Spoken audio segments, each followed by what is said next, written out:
Good evening प्यारे बच्चों। तो कैसे हैं आप लोग? आशा करता हूँ आप लोग काफ़ी अच्छे होंगे। आज मैं आप सभी बच्चों को इतिहास पढ़ाने के लिए आया हूँ। इतिहास विषय का आज मेरा पहला क्लास है। इस पहले क्लास में आप सभी बच्चों को मैं इतिहास विषय का सिलेबस समझाऊंगा। ठीक है प्यारे बच्चों, सिलेबस समझाने के बाद एग्ज़ाम पैटर्न बताऊंगा कि आपका 2025 में किस प्रकार एग्ज़ाम होगा, कितने अंक का ऑब्जेक्टिव होगा, कितने अंक का सब्जेक्टिव होगा, कितने प्रश्न पूछे जाएंगे, और अंत में मैं यह बताऊंगा कि आपको कौन सा बुक लेना है, एनसीईआरटी बुक लेना है या एसपीपीडी बुक लेना है या अदर कोई पब्लिकेशन का बुक लेना है। तो प्यारे बच्चों, जितने भी महत्वपूर्ण बिंदु हैं सभी बिंदु को काफ़ी विस्तार पूर्वक आज मैं समझाने के लिए आया हूं। इसलिए जो आज का हमारा क्लास होगा छोटा क्लास होगा, ज़्यादा बड़ा क्लास नहीं होगा। तो प्यारे बच्चों चलिए क्लास को अब हम प्रारंभ करें। प्यारे बच्चों, प्रारंभ करने से पहले मैं आप सभी बच्चों को बताना चाहूँगा, यह क्लास उन बच्चों के लिए है जो बच्चे बिहार बोर्ड से हैं। ठीक है प्यारे बच्चों, बिहार बोर्ड कक्षा 12 विषय इतिहास, और जो हमारा सत्र हो गया यानी सेशन हो गया 24 से 25 के लिए, यानी नया बैच है। ठीक है, चलिए। तो प्यारे बच्चों, सर्वप्रथम हम लोग आएंगे बुक पे। ठीक है, क्योंकि जाहिर सी बात है आप सभी बच्चे कक्षा 12 में चले गए। अगर आपका विषय इतिहास है तो आपके तो मन में सर्वप्रथम यह प्रश्न आएगा कि इतिहास विषय में कितना बुक है। ठीक है, तो जो प्यारे बच्चों जो बुक हमारा हो जाता है वह 3 बुक हो जाता है। बुक का क्या नाम है? भारतीय इतिहास के विषय। ठीक है, भारतीय इतिहास के विषय, ये आपका बुक का शीर्षक हो गया। बुक 3 है। पहला बुक में भाग 1 लिखा होगा, यानी पहला बुक है तो भाग 1, दूसरा बुक है तो भाग 2, और तीसरा बुक में जाहिर सी प्यारे बच्चों क्या लिखा रहेगा? भाग 3। इस प्रकार इतिहास विषय में कुल कितना बुक हो गया? 3 बुक हो गया। ये तीनों का तीनों प्यारे बच्चों एनसीईआरटी बुक है। ठीक है प्यारे बच्चों, चलिए अब इस तीनों बुक में कुल मिलाकर के जो अध्याय हो जाता है वह 15 अध्याय हो जाता है। कितना अध्याय? 15 अध्याय। इसलिए प्यारे बच्चों आपको कितने अध्याय का अध्ययन करना है ये स्पष्ट हो गया। आपको 15 अध्याय का अध्ययन करना है। तो वह अध्याय कौन कौन सा है चलिए हम आगे बढ़ के जानेंगे। चलिए, तो प्यारे बच्चों ये आप देख सकते हैं आपका जो पहला बुक है। ठीक है, पहला बुक यहाँ पर लिखा हुआ है भाग 1। ठीक है, तो भाग 1 में कुल मिलाकर के 4 अध्याय पढ़ना है। यानी इतिहास का जो आपका पहला किताब है प्यारे बच्चों, पहले किताब में कितना अध्याय दिया हुआ है? 4 अध्याय आपको दिया हुआ है। वो 4 अध्याय कौन कौन है? तो जो पहला अध्याय हो जाता है प्यारे बच्चों, यहाँ पर देखिए लिखा हुआ है विषय 1। विषय 1 मतलब अध्याय 1। अध्याय 1 जिसका शीर्षक क्या हो जाता है? जिसका शीर्षक है ईंटें, मनके तथा अस्थियां। ठीक है प्यारे बच्चों, थोड़ा सा मैं कलर चेंज कर लेता हूँ। देख सकते आप यहाँ पर देख सकते हैं लिखा हुआ ईंटें, मनके और अस्थियां। ठीक है, यानी पहला अध्याय क्या हो गया? ईंटें, मनके और अस्थियां, अर्थात हड़प्पा सभ्यता। ठीक है, दूसरा यानी विषय 2। विषय 2 में क्या लिखा हुआ है? राजा, किसान और नगर। ठीक है, यानी अध्याय 2 कौन सा हो गया? राजा, किसान और नगर। तीसरा क्या हो जाता है? जो तीसरा अध्याय है प्यारे बच्चों, बंधुत्व, जाति तथा वर्ग। ठीक है, जो आपका तीसरा अध्याय हो जाता है उसका क्या शीर्षक है? बंधुत्व, जाति तथा वर्ग। और जो चौथा अध्याय है जिसका शीर्षक क्या हो जाता है? जिसका शीर्षक है विचारक, विश्वास और इमारतें। ठीक है प्यारे बच्चों, इस प्रकार पहला किताब में कितना अध्याय? 4 अध्याय। चारों कौन कौन सा अध्याय है समझ गए? अब इस 4 अध्याय में क्या आप जानते हैं कि सबसे महत्वपूर्ण अध्याय कौन सा है, मैं आपको ये भी बता देता हूँ। सबसे महत्वपूर्ण अध्याय प्यारे बच्चों अध्याय 1 ईंटें मनके तथा अस्थियाँ यानी हड़प्पा सभ्यता, ये सबसे ज़्यादा महत्वपूर्ण आपका हो जाता है। इस अध्याय से आपके एग्जाम में बहुत सारे प्रश्न पूछे जाते हैं, चाहे वो ऑब्जेक्टिव हो चाहे वो सब्जेक्टिव ही क्यों ना हो। ठीक है, यह एक ऐसा अध्याय है जिससे प्रत्येक वर्ष बिहार बोर्ड ऑब्जेक्टिव भी पूछता है, सब्जेक्टिव भी पूछता है तथा सब्जेक्टिव में लघु भी पूछेगा और दीर्घ भी पूछेगा।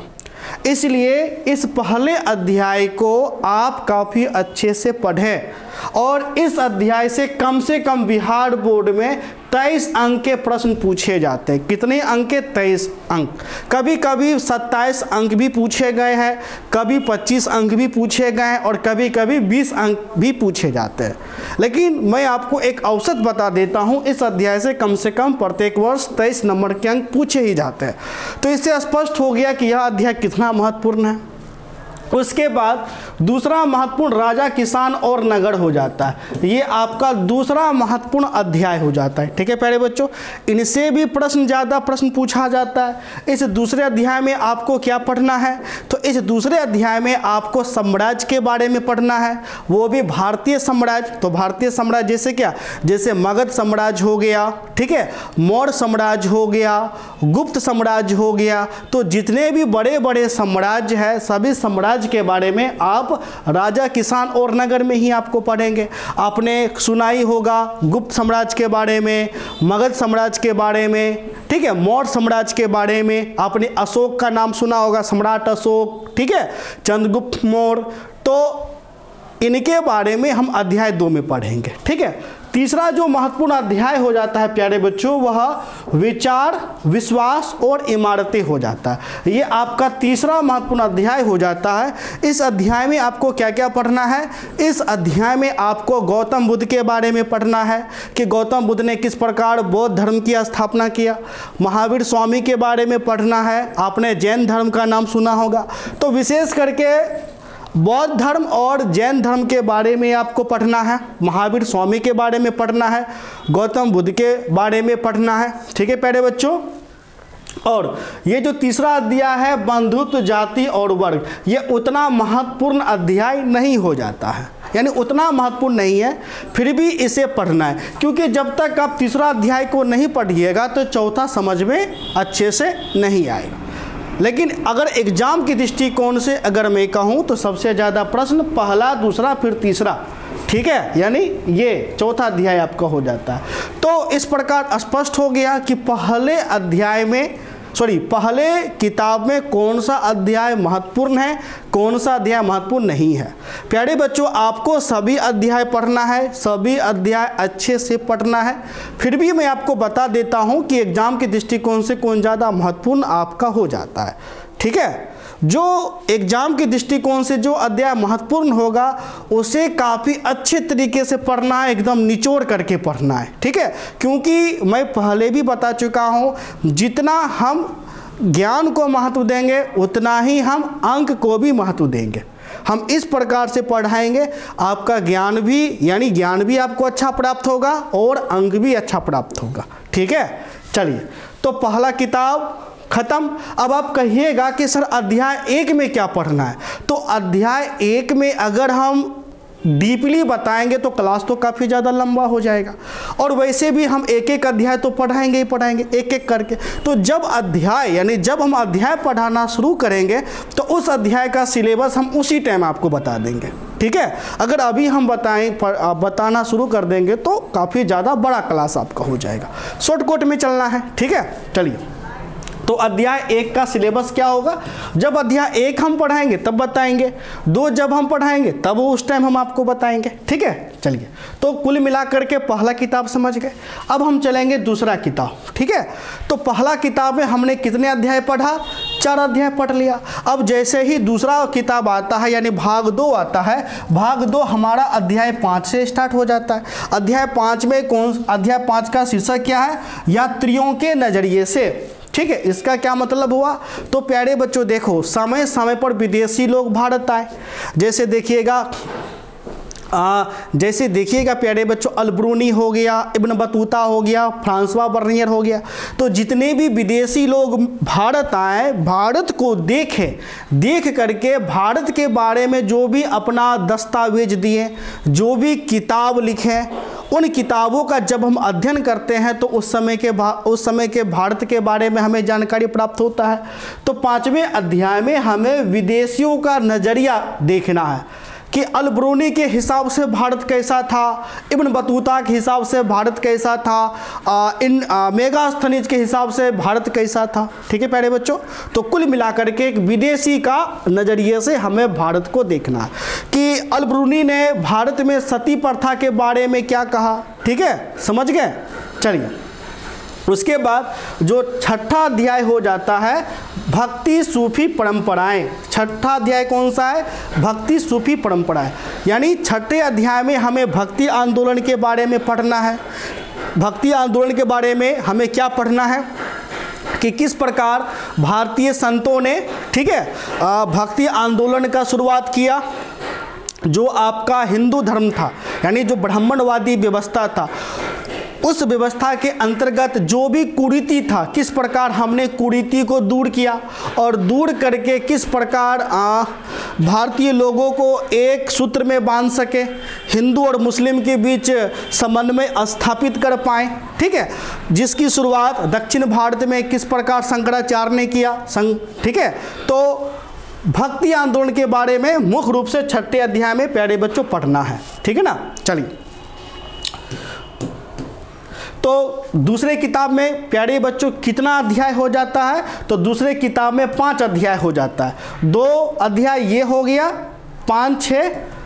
तीसरा जो अध्याय हो जाता है वह है एक साम्राज्य की राजधानी विजयनगर। ठीक है प्यारे बच्चों, तीसरे अध्याय में हमें विजयनगर के बारे में पढ़ना है। अर्थात यह हमारा कौन सा अध्याय हो गया? अध्याय 7। यानी 7वें अध्याय में हमें विजयनगर के बारे में पढ़ना है। तो प्यारे बच्चों, विजयनगर एक साम्राज्य है, भारतीय साम्राज्य था, जो कि एक हिंदू साम्राज्य था। कहाँ था? तो दक्षिण भारत में था। तो हम इस अध्याय में यह पढ़ेंगे कि किस प्रकार हरियर और बुक्का ने विजयनगर साम्राज्य को स्थापित किया। विजयनगर साम्राज्य के जो महानतम शासक थे कृष्णदेव राय, तो कृष्णदेव राय के बारे में हम लोग पढ़ेंगे, उनके जीवनी को देखेंगे, उनके उपलब्धियों को देखेंगे। विजयनगर साम्राज्य के जो 4 वंश थे, ठीक है, संगम वंश, तुलु वंश, सालू वंश, अराविडु वंश, इन 4 वंशों को हम लोग देखेंगे। ठीक है, उसके बाद जो आपका 8वां अध्याय हो जाता है किसान, जमींदार और राज्य। यानी 8वें अध्याय में हमें किसान, जमींदार और राज्य के बारे में देखना है कि भारतीय कृषि मुगल काल में कैसा था। उसके बाद जो आपका 9वां अध्याय हो जाता है वह राजा और विभिन्न वृत्तांत हो जाता है। यानी 9वें अध्याय में प्यारे बच्चों हमें क्या देखना है? तो कुल मिलाकर के कहो तो मुगल साम्राज्य के बारे में देखना है। अकबर के बारे में हम लोग पढ़ेंगे, अकबर ने किस प्रकार जजिया कर समाप्त किया, इनको हम लोग पढ़ेंगे।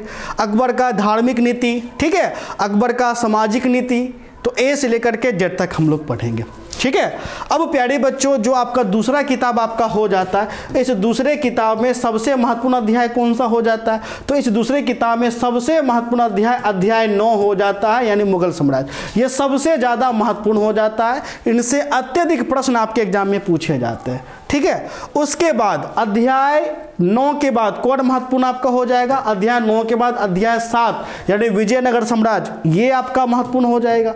इसके बाद कौन सा आपका हो जाएगा प्यारे बच्चों? इसके बाद भक्ति सूफी परंपराएं, ये आपका महत्वपूर्ण हो जाएगा। यानी किताब 2 में कौन कौन अध्याय महत्वपूर्ण है? अध्याय 6 महत्वपूर्ण है, अध्याय 7 महत्वपूर्ण है और अध्याय 9 महत्वपूर्ण है।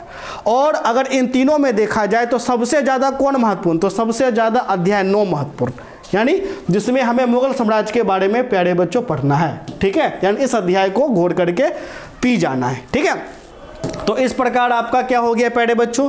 तो इस प्रकार भाग 2 आपका समाप्त आपका हो गया। अब हम चलेंगे भाग 3 पे, यानी तीसरा जो प्यारे बच्चों बुक हो जाता है। तीसरे बुक में कुल मिला करके 6 अध्याय पढ़ना है। कितने अध्याय पढ़ना है? 6। तो 9 अध्याय बुक 2 तक पढ़ें, तो जैसे ही तीसरा बुक होगा तो तीसरा बुक में अध्याय 10 आपको दिखाई पड़ेगा। अध्याय 10 का शीर्षक क्या? उपनिवेशवाद और देहात। उपनिवेशवाद का अर्थ है कि जब हमारा देश गुलाम था तो उस समय के भारत के बारे में देखना है, यानी अंग्रेज़ों ने जब भारत को गुलाम बनाया तो उस समय की स्थिति के बारे में देखना है। फिर उसके बाद अध्याय 11 में हम लोग क्या पढ़ेंगे कि किस प्रकार अंग्रेज़ों से आज़ाद होने के लिए हमने पहला स्वतंत्रता संग्राम चलाया, यानी आज़ाद होने के लिए पहला जो क्रांति 1857 का जो क्रांति जो हुआ। ठीक है प्यारे बच्चों, 1857 की क्रांति के बारे में पढ़ेंगे कि किस प्रकार 1857 का क्रांति हुआ, वह क्रांति किन कारणों से हुआ, क्रांति का क्या परिणाम रहा, क्रांति क्यों असफल हो गया। ठीक है, तो कुल मिलाकर के इस क्रांति के बारे में पढ़ना है। इसी क्रांति के तहत आप झांसी के रानी के बारे में पढ़ेंगे, बेगम हजरत महल के बारे में पढ़ेंगे, वीर कुंवर सिंह के बारे में पढ़ेंगे। ठीक है प्यारे बच्चों, उसके बाद हम अगले अध्याय पर चलेंगे, विषय 12 में औपनिवेशिक शहर के बारे में हम लोग पढ़ेंगे। यानी जब हमारा देश गुलाम था तो उस समय का, यानी गुलाम जब देश भारत देश जब गुलाम था, जब अंग्रेज आया हुआ था और अंग्रेज़ों ने भारत को गुलाम बनाया तो किस प्रकार नए शहर का उदय हुआ, जैसे बॉम्बे हो गया, मद्रास हो गया यानी चेन्नई हो गया, कलकत्ता, किस प्रकार उदय हुआ उनके बारे में हमें जानना है। फिर उसके बाद अध्याय 13 हम लोग पढ़ेंगे। अध्याय 13 में हम लोग देखेंगे महात्मा गांधी और राष्ट्रीय आंदोलन। फिर महात्मा गांधी ने किस प्रकार देश को आज़ाद कराने के लिए आंदोलन चलाए, सत्याग्रह आंदोलन, दांडी आंदोलन, चंपारण आंदोलन, खिलाफत आंदोलन, असहयोग आंदोलन, ढेर सारा जो भी आंदोलन है सभी आंदोलन को हम लोग पढ़ेंगे। ठीक है, आंदोलन पढ़ने के बाद फिर आपका 14वां अध्याय हो जाता है विभाजन को समझना कि किस प्रकार हमारा देश का विभाजन हुआ, किस प्रकार पाकिस्तान बना, किस प्रकार भारत बना। और ये पढ़ने के बाद सबसे अंत में अध्याय 15 पढ़ेंगे संविधान का निर्माण, कि हमारा देश आज़ाद हुआ और आज़ाद होने के बाद किस प्रकार हमारा संविधान बना, इस संविधान में डॉक्टर भीमराव अंबेडकर का क्या देन है। ठीक है, ए से लेकर के जेड तक हम लोग पढ़ेंगे। तो अध्याय यानी तीसरा किताब में कौन सा अध्याय प्यारे बच्चों महत्वपूर्ण हो जाता है, तो तीसरा अध्याय में सबसे महत्वपूर्ण अध्याय 13 हो जाता है, महात्मा गांधी और राष्ट्रीय आंदोलन सबसे महत्वपूर्ण हो जाता है।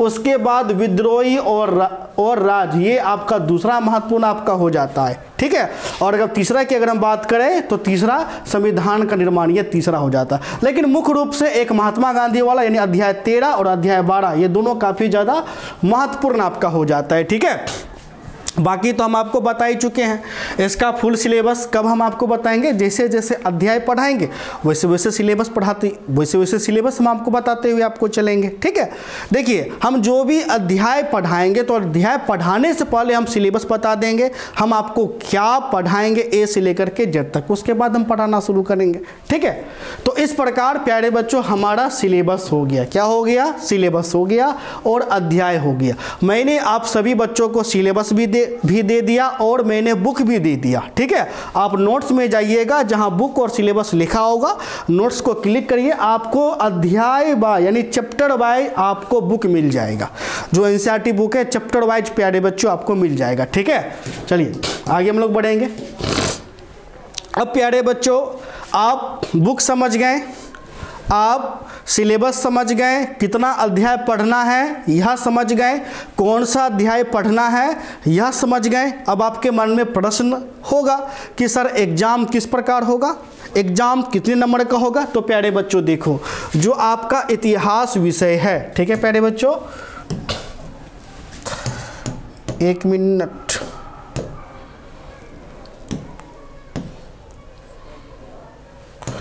जो प्यारे बच्चों आपका इतिहास है तो इतिहास विषय 100 अंक का होता है।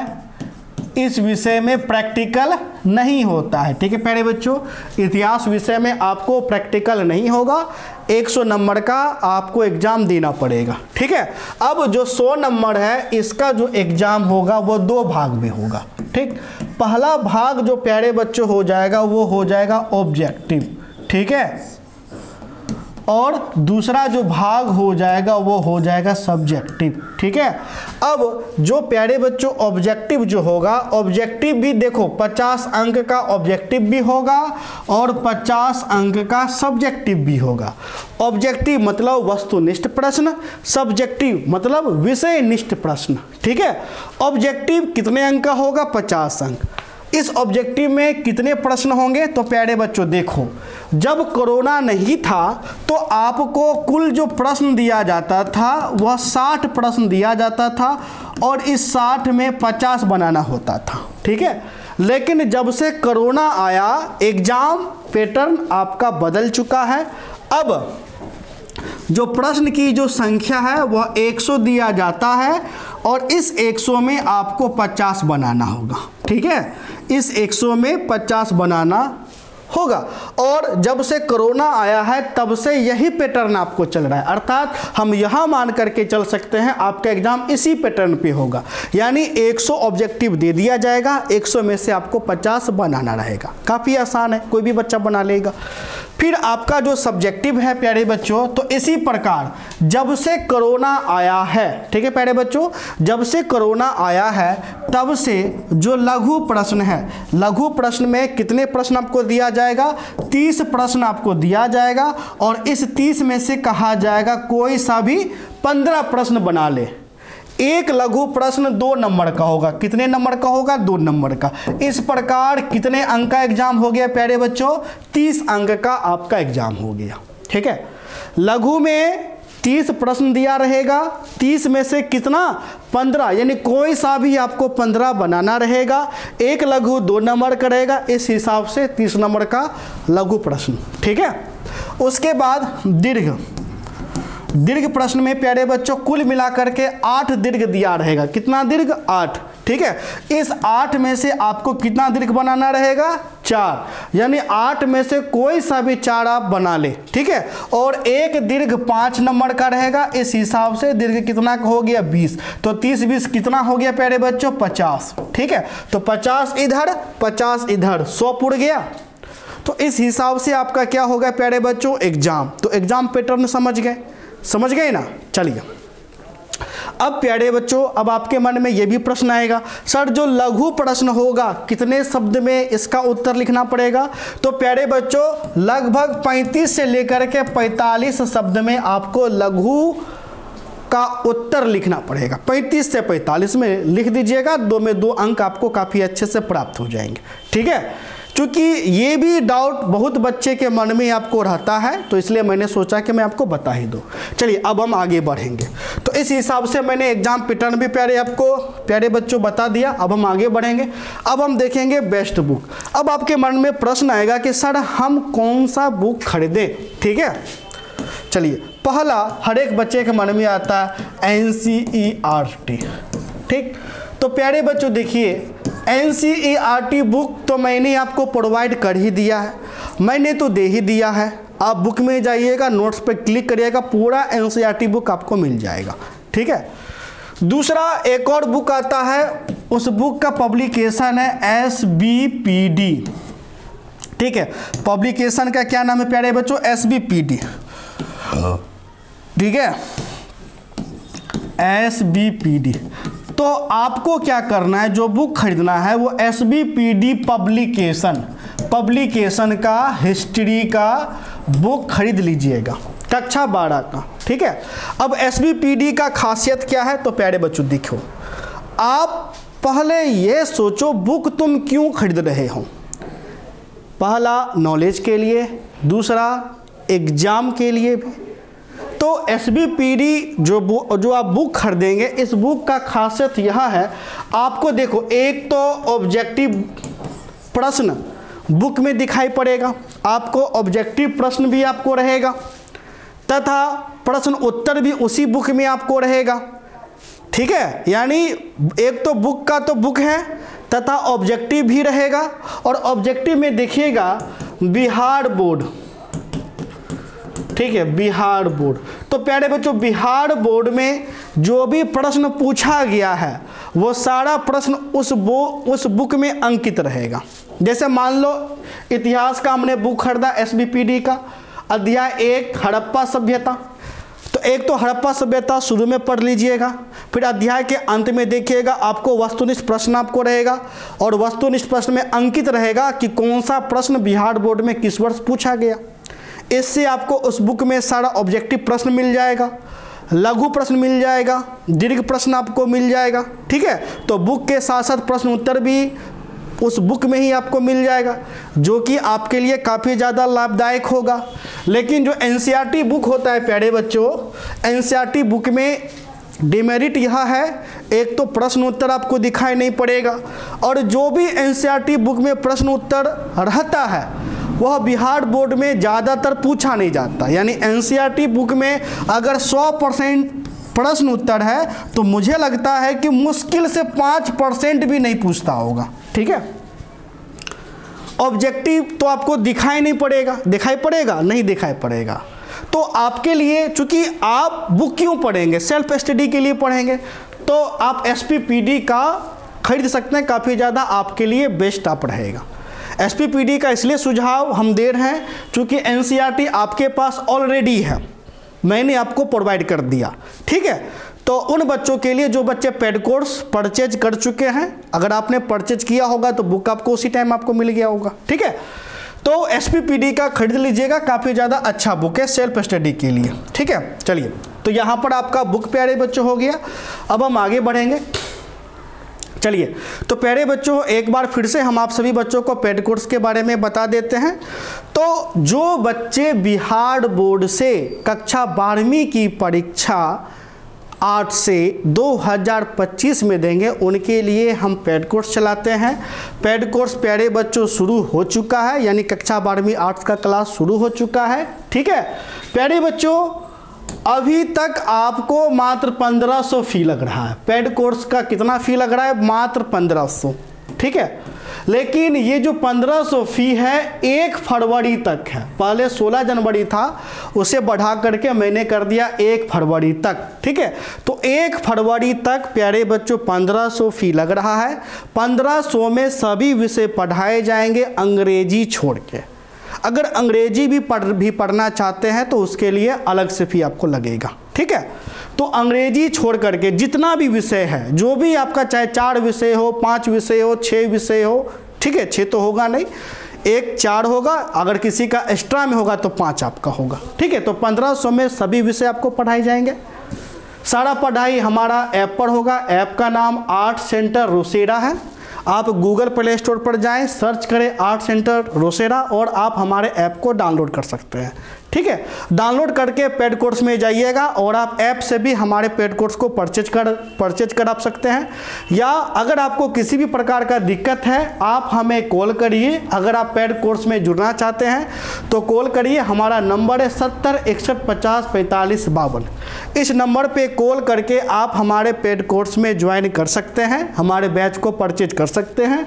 याद रखिए 1500 फी मात्र 1 फरवरी तक ही है। 1 फरवरी के बाद आपको ये जो फी है 2000 रुपये प्यारे बच्चों हो जाएंगे। ठीक है, इस पेड कोर्स में आपको किस प्रकार पढ़ाया जाएगा प्यारे बच्चों? तो इस पेड कोर्स में, ठीक है, सभी विषय चैप्टर वाइज पढ़ाए जाएंगे। सभी क्लास लाइव होगा, लाइव क्लास होगा, रिकॉर्डेड वीडियो आपको मिलेगा। लाइव होने के बाद रिकॉर्डेड वीडियो भी आपको रहेगा। लेक्चर नोट्स दिया जाएगा, प्रश्न उत्तर कराया जाएगा। खास तौर पे बिहार बोर्ड, यानी जो क्वेश्चन 2025 में बनेगा तो बिहार बोर्ड के ही अनुसार प्रश्न उत्तर का आपको कराया जाएगा, चाहे लघु हो, दीर्घ हो या आपका वस्तुनिष्ठ प्रश्न ही क्यों ना हो। टेस्ट का भी सुविधा है, एमसीक्यू और ओएमआर दोनों टेस्ट आपसे लिया जाएगा, सब्जेक्टिव भी लिया जाएगा। स्मार्ट टेस्ट का भी सुविधा है, आप खुद से टेस्ट क्रिएट करा सकते हैं जितना मन चाहे उतनी बार। ठीक है, डाउट क्लास होगा। सिलेबस को नवंबर माह से पहले समाप्त कर दिया जाएगा। क्वेश्चन बैंक और मॉडल पेपर का भी रिवीजन करवाया जाएगा। ठीक है, संडे को स्पेशल क्लास लिया जाएगा मैराथन टाइप का। ठीक है, स्पेशल मोबाइल नंबर दिया जाएगा पूछताछ करने के लिए। जो बच्चे पेड कोर्स में जुड़ गए उनके लिए उनको स्पेशल नंबर आपको दिया जाएगा। किसी भी प्रकार का कोई दिक्कत होगा उस नंबर पे कॉल करिएगा, क्विकली रिस्पांस प्यारे बच्चों आपको मिलेगा। ठीक है, तो अगर आप हमारे पेड कोर्स में प्यारे बच्चों जुड़ना चाहते हैं तो आपको कुछ नहीं करना है, बस कॉल करना है। हमारा नंबर है 70 61 50 45 52। इस नंबर पे कॉल करें या आप हमारे ऐप को डाउनलोड करें गूगल प्ले स्टोर से, आर्ट सेंटर रोसेड़ा। तो प्यारे बच्चों, आशा करता हूं कि यह क्लास आपको काफ़ी अच्छी लगी हो। अगर अच्छी लगी है तो वीडियो को लाइक कर दीजिएगा, चैनल को सब्सक्राइब कर दीजिएगा, बेल आइकन को दबा दीजिएगा और हो सके तो अपने मित्रों के साथ इस वीडियो को अवश्य रूप से शेयर करें। ठीक है, अवश्य रूप से प्यारे बच्चों शेयर करें जिससे सभी बच्चों को लाभ मिल सके। धन्यवाद।